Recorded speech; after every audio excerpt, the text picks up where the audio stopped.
Our community potluck was a culinary catastrophe, heading straight for disaster, until a forgotten family recipe box resurfaced. What was hidden inside? A simple dish, but one that held the power to not only save the day but also mend fences and bring our estranged neighbors back together, proving that sometimes, the oldest traditions are the most magical. Well, hello there, darlin. Pull up a chair and let Granny tell you a story that's been sitting in my heart for a long while. You see, communities are like quilts, stitched together with love, laughter, and a whole lot of shared meals. But sometimes those stitches get a little loose, and the fabric starts to fray. That's what was happening in our little town not too long ago. Now, we've always had ourselves a potluck, a tradition older than most of the folks who come to it. It was the kind of gathering where you could taste the soul of the neighborhood in every dish. But times got tough, sugar. Money was short, spirits were low, and those tables that used to groan under the weight of casseroles and pies started looking mighty bare. Folks came out of habit, but the joy was gone, and I could feel it in my bones. I remember sitting at my kitchen table, thinking about how much we needed something to bring us back together. And that's when my eyes fell on an old recipe card. Edges worn, ink faded, but oh, the memories it carried. It was my grandmother's recipe, the one she used when times were lean but hearts needed liftin'. So I thought to myself, Granny, maybe it's time to bring that dish back to life. And little did I know that one humble recipe would do more than fill plates. It would breathe life back into our potluck, and remind us all of the power of tradition, love, and a good home-cooked meal. Well now, sugar, let me paint the picture for you. Our little town has always been stitched together by simple things. Church bells on Sunday, children playing in the fields, and neighbors gathering for the potluck. That potluck wasn't just about food, darlin'. It was about fellowship, about seeing old friends and making new ones, about reminding ourselves that even when times were lean, we still had each other. But as the years rolled on, I could see the change settling in. Folks were working harder, worrying more, and bringing less to the table. Where once the hall was filled with the smell of pies, roasts, and casseroles, now there were just a few lonely dishes sitting under the dim lights. People came out of habit, but the sparkle was gone. Conversations were short, laughter was rare, and it felt like the heart of our community was slipping away. I remember sitting there one evening, watching neighbors poke at plain bread rolls, and my heart ached. This wasn't the potluck I grew up with, the one where my mama would bring her famous peach cobbler, and the whole room would buzz with joy. No, this was something different, something fragile like a flame about to flicker out. And I thought to myself, Granny, if we don't do something soon, we'll lose more than a meal. We'll lose the spirit that holds us together. That's when the memory of my grandmother's recipe came back to me, like a whisper from the past, reminding me that sometimes the smallest dish can carry the biggest hope. Well, darlin', when I held that faded card in my hands, I felt like I was holding more than paper. I was holding the heartbeat of my family, the stories of generations who made do with what they had, and turned it into something worth remembering. That recipe wasn't just ink and flour stains, it was a piece of our history, passed down from my grandmother to my mama, and then to me. I can still see my grandmother standing in her little kitchen, apron tied snug, hummin' while she stirred. She'd say, "Child, you don't measure love with spoons, you measure it with your heart." And every time she made that casserole, it was like she was pouring hope right into the pan. It fed us through hard winters, through lean harvests, and through days when we weren't sure what tomorrow would bring. My mama carried it forward too.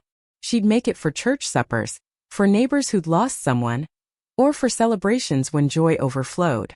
That dish was always there, like a faithful friend, reminding us that food is more than nourishment. It's memory, it's comfort, it's connection. Well, darlin', once that memory of my grandmother's recipe came back to me, I couldn't shake it. It was like her voice was whispering in my ear, telling me that the answer was sitting right there in my own kitchen. I thought about all those times that casserole had carried us through. How it warmed our bellies when the cupboards were near empty, how it brought smiles when the days felt heavy, and how it reminded us that love could be tasted in every bite. I sat at my table holding that faded card, and I said to myself, Granny, this is the dish that can turn things around. I knew it wasn't just about feeding folks. It was about stirring up memories, about reminding people of the strength that comes from gathering together. So I rolled up my sleeves, tied on my apron, and made up my mind. That potluck was going to see the light of tradition again, and I was going to be the one to carry it there. As I pulled out the ingredients, I felt a mix of nerves and hope. Would they remember the taste? Would it spark the joy we'd been missing? I didn't know for sure, but I trusted the recipe, trusted the love that had been baked into it for generations. And with every stir of the spoon, I prayed that this dish would do more than fill plates, it would fill hearts. So that was my decision, sugar. To cook it, to share it, and to let one old family recipe remind us all that sometimes the simplest things carry the greatest power. Well, darlin', the day of that potluck came quicker than I expected, and I'll tell you my heart was beating like a drum.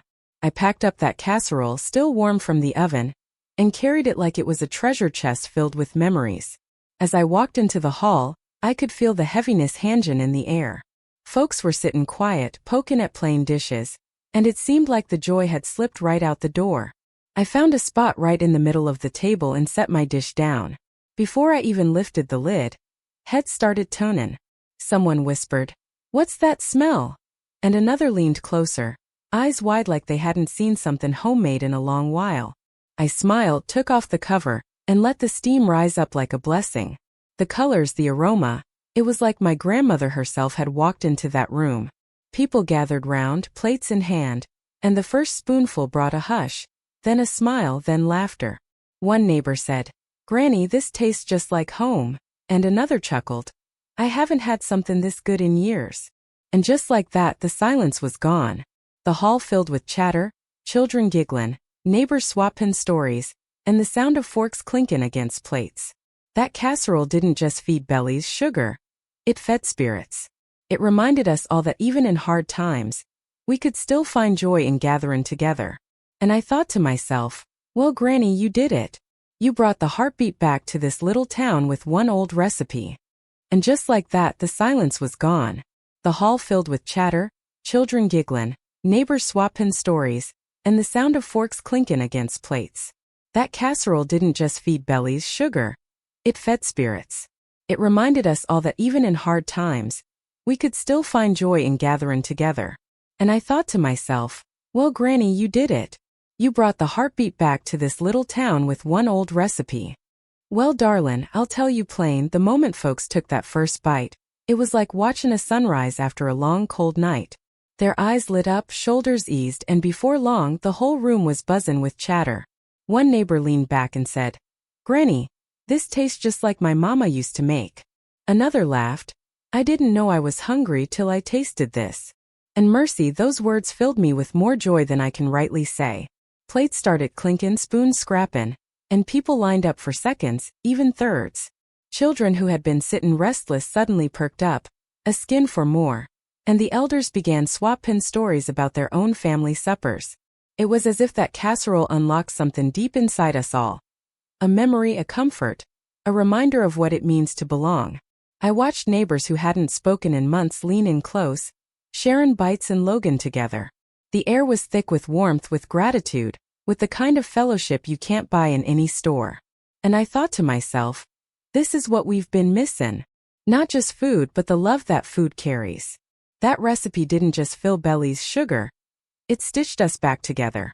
It reminded us that even in hard times, we've still got each other. And we've still got the flavors of yesterday to guide us through today. And oh, how sweet it was to see our community come alive again. One spoonful at a time. Well, darlin', once that casserole found its way onto those plates, it was like watching a garden bloom after a long drought. The room that had been heavy with silence suddenly filled with laughter, chatter, and the sweet sound of forks tapping against dishes. Neighbors who had been sitting apart leaned closer, sharing bites and swapping stories, and children ran about with smiles sticky from second helpings. It was as if that one dish had unlocked something we'd all been missing. I looked around and saw folks standing taller, their faces brighter, and I thought to myself, Granny, this is what community feels like. The potluck that had been struggling was alive again. Not just with food but with fellowship. People started talking about their own family recipes, remembering the dishes their mamas and grandmamas used to make, and before long plans were being made to bring those flavors back to the next gathering. That casserole became more than a meal. It was a spark. It reminded us that tradition is a thread that ties us together, and when we share it, we weave something stronger than hardship.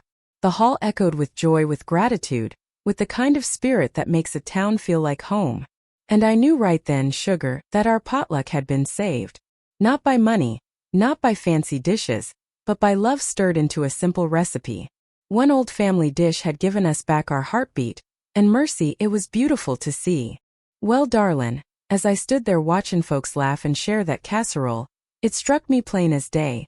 This dish was never just about food. No, sugar, it was about something deeper, something that tied us all together like threads in a patchwork quilt. Every bite carried the memory of my grandmother's hands, the love she stirred in, and the hope she passed down when times were lean. You see, recipes are more than instructions on a card. They're stories, they're traditions, they're the voices of those who came before us whisperin' through the flavors.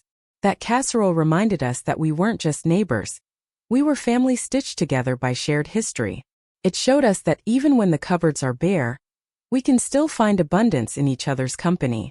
I watched as folks began talking about their own family dishes, remembering the soups, the pies, the stews that carried them through hard times. And I thought, isn't it something, how food can unlock memories we didn't even know we were holding? That casserole became a symbol of resilience, of love, of the power of tradition to keep us strong. So when I say that recipe saved our potluck, I mean it saved more than a meal. It saved our spirit. It reminded us that the flavors of yesterday can guide us through today, and that when we share what we've been given, we keep the heartbeat of our community alive. Well, darlin', after seeing the way that casserole brought our potluck back to life, I couldn't help but think about the lesson tucked inside it. You see, it wasn't just the flavors that made folks smile. It was the love, the memory, the tradition carried in every spoonful. That dish reminded us that sometimes the smallest things, the ones passed down from our grandmamas and mamas, can hold the greatest power to heal and to bring us together. I want you to know, sugar, that your own family recipes carry that same magic. Maybe it's your mama's pie, or your daddy's stew, or even a simple bread that's been baked in your kitchen for years. Those dishes aren't just food, they're stories, they're comfort, they're the ties that bind us to one another. And when you share them, you're not just feeding bellies, you're feeding hearts. So my takeaway is this: don't let those old recipes gather dust in a drawer. Pull them out, cook them up, and share them with your neighbors, your friends, your community. You never know when one humble dish might be the spark that brings joy back to a weary gathering. That night at the potluck, my grandmother's casserole reminded us all that tradition is a gift, and love is the secret ingredient that never runs out. And oh, how sweet it is to know that yesterday's flavors can still save today. Well, darlin', as I sit here thinking back on that night, my heart is still full. One old family recipe, passed down through generations, managed to do what money and fancy dishes could not. It brought our community back together. It reminded us that love, tradition, and a little bit of faith can turn even the quietest gathering into a celebration. That casserole wasn't just food, sugar, it was a story, a memory, a gift from yesterday that saved today. And I want to leave you with this thought. Every one of us carries a recipe like that. Maybe it's your mama's pie, your daddy's stew, or your auntie's biscuits. Whatever it is, don't keep it tucked away. Share it, cook it, bring it to your own gatherings. Because when you do, you're not just feeding folks, you're passing on love, you're keeping traditions alive, and you're reminding people that we're stronger when we come together. So my call to you, sweet listener, is simple. Go find that old recipe card, the one with the faded ink and the worn edges, and bring it back to life. Share it with your family, your neighbors, your community. And if you feel moved, tell me about it. I'd love to hear your stories, your flavors, your memories. Thank you for sitting with me today, for listening to this tale from my heart. Until next time, remember, the secret ingredient is always love, and it never runs out.